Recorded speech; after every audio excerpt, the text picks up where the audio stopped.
President Obama today was supposed to receive an award for transparency in government, but it was pushed back. Meanwhile, a new study raises questions about just how clear the transparency situation actually is. White House correspondent Wendell Goller takes a look at whether things are really different under a president who promised unprecedented access. Aides say a full schedule forced the president to postpone a planned award ceremony in which he was to be honored for transparency in government at the very last minute, which was just as well for his congressional critics who say Mr. Obama hasn't earned the award anyway. Maybe they're hoping that this kind of award will encourage him actually to grant more FOIA, not less FOIA requests than his predecessor, and a whole host of other places in which his administration has been more secretive, not less secretive. An AP study indicates the number of Freedom of Information Act requests was up last year, but the administration took action on fewer cases, and a number of federal agencies took longer to provide records.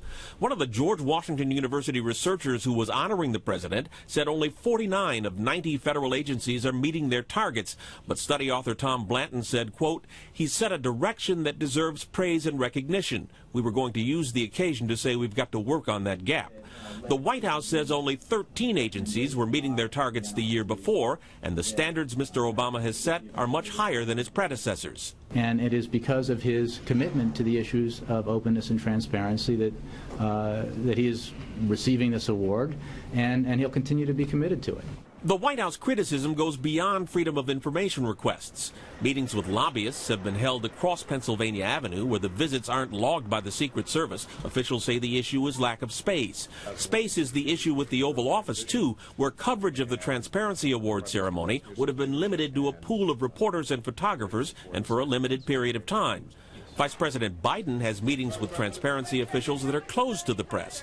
Meanwhile, Weismann says the disappointment crosses party lines. All organizations that, like ours and those on the right that routinely submit FOIA requests are having the same experience, which is that the requests are not being processed in time. We're not getting greater access than we've had in the past.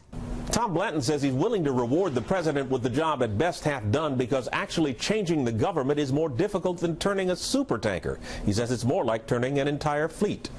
At the White House, Wendell Goller, Fox News.